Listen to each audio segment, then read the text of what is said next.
Teman-teman, pada kesempatan kali ini kita akan membahas sebuah tema yang penting dan kompleks, yaitu perang Rusia dan Ukraina. Perang di antara pasukan militer Rusia dan Ukraina pada hari Sabtu 13 Mei 2023 terhitung telah berlangsung selama 444 hari lamanya.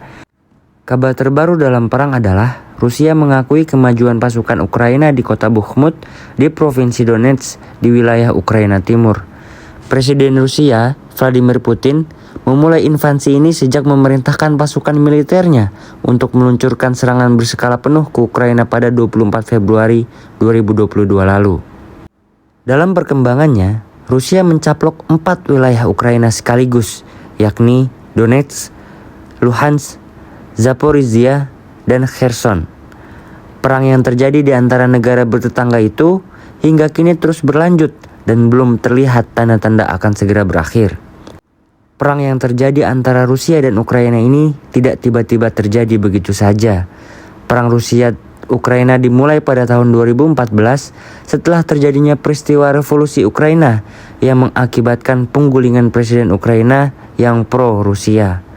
Konflik ini melibatkan beberapa wilayah di Ukraina, terutama semenanjung Crimea dan wilayah Donetsk dan Luhansk di Ukraina Timur. Salah satu titik awal perang ini adalah ketika Rusia mengambil alih semenanjung Crimea dari Ukraina.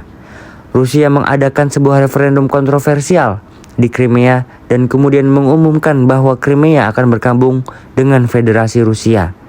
Tindakan ini tidak diakui oleh Ukraina dan banyak negara di dunia.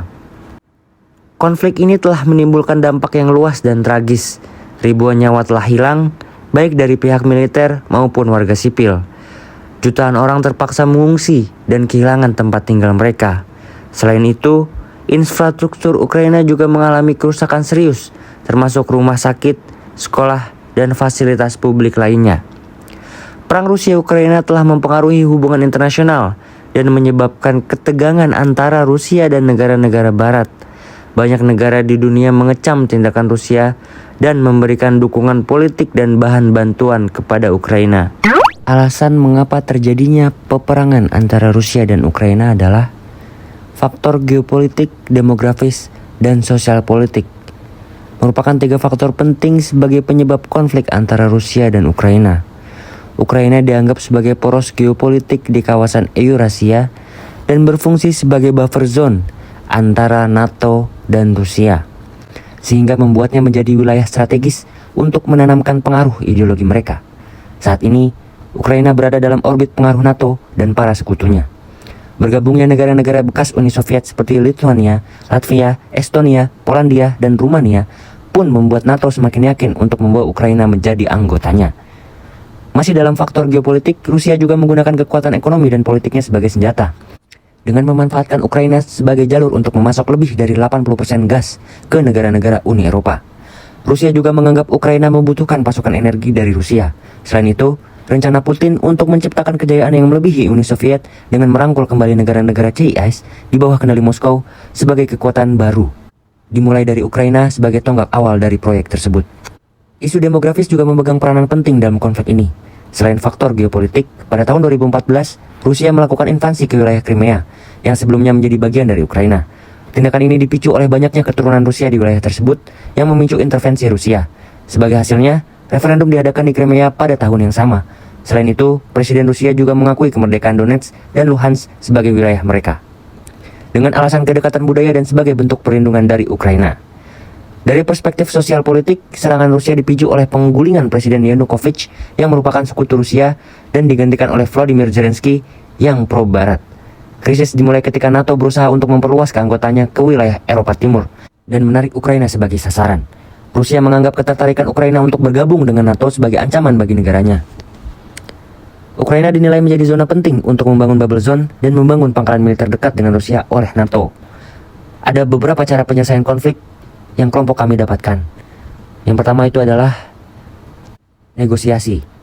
Pada tahun 2022, Presiden Ukraina Vladimir Zelensky mengatakan siap melakukan negosiasi untuk menyelesaikan konflik dan tidak akan bergabung dengan NATO dalam waktu dekat. Yang kedua, good office.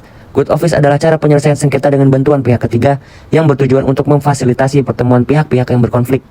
Turki menaruhkan dirinya sebagai salah satu mediator bagi pertemuan antara Rusia dan Ukraina pada Maret 2022. Yang ketiga, melalui organisasi internasional.